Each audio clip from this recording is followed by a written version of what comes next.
Some truths don't whisper. They carve into your ribs like hidden blades.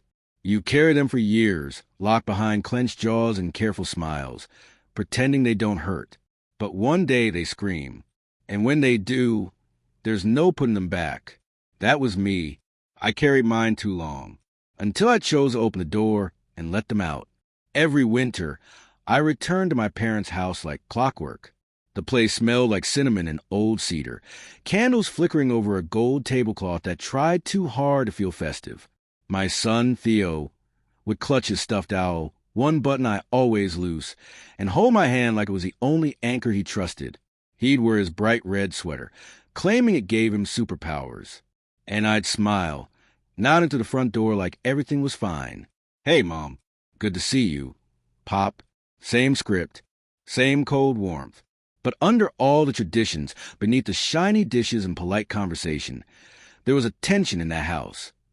Like piano wires strung too tight across the room. It always hummed, just beneath the surface. My cousin Leia would float in with her partner, radiating Instagram-filtered joy, their daughter dropping glitter across the floor from some overhyped holiday craft. Leia's eyes would glance at me, her lips twitching into polite shade masked as jokes. Some people do everything alone, huh? Must be wild, raising a kid with no help. I'd pass the cornbread, sip my lukewarm tea, smile just enough to keep the room from cracking in half.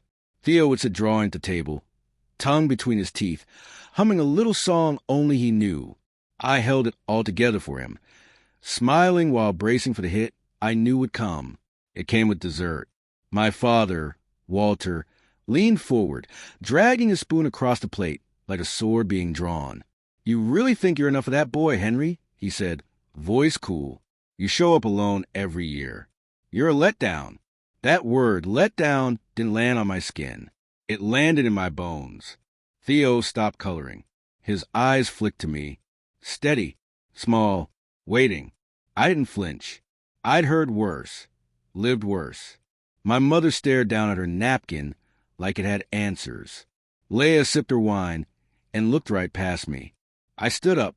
My voice was calm, not a ripple. "Let's go, Theo." His hand slid into mine without question. Warm, trusting. We walked out, past the fake holly on the staircase, past the porch lights flickering against the snow. The cold slapped my face, but it was nothing compared to the weight I left behind. What they didn't know, what no one knew, was what I'd built when no one was watching. When Theo was small, when he still slept with his cheek pressed to my chest, I'd stay up past midnight, learning to design, to code, to sell. My company, Owl's Perch, started with a dying laptop and a single client, a jeweler in Idaho who trusted me with grainy photos of her rings. I built her website while Theo napped. I crashed servers and lost everything more than once. Cried quietly so he wouldn't wake up, but I kept going. I turned down investors who wanted control, said no to debt that would chain me. I read once that owls hunt in darkness because light gives too much away. That was me, hunting in the dark, learning how to survive in silence.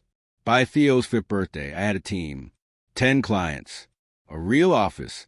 We were shipping orders worldwide and storing boxes under Theo's bunk bed.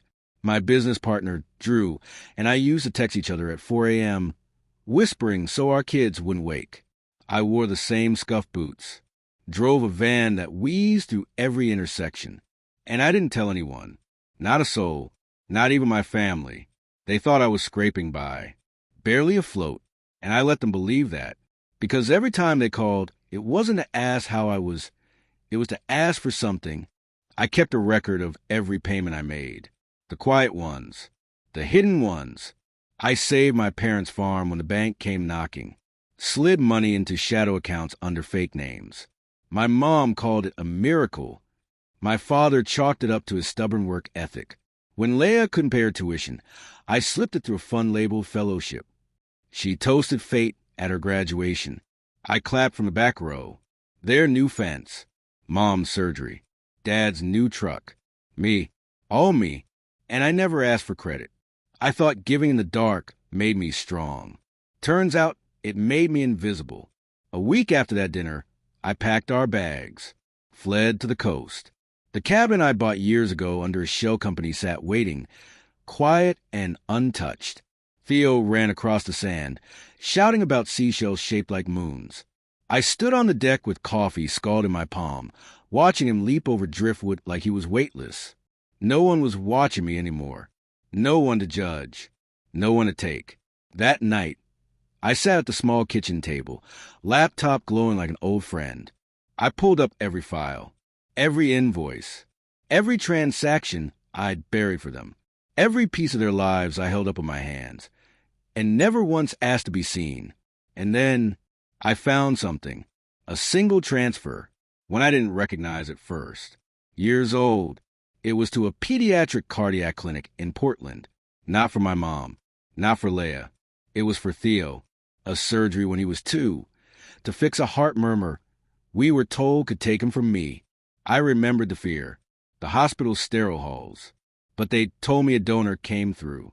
A miracle, a stranger's grace. But it wasn't a stranger. It was me. I'd set up a blind emergency fund for medical crises years before. And when the time came, the hospital pulled from it. I had saved my son's life, and no one ever told me. They let me believe it was someone else's kindness. I closed the laptop and walked out onto the cliff behind the cabin. The waves screamed below. Theo slept inside, safe and warm. And for the first time in my life, the claws in my chest were gone. I wasn't just not broken. I was enough. Weeks later, my phone rang. Mom's voice on the line, shaky and strained. The bank froze everything. "Henry, we need you."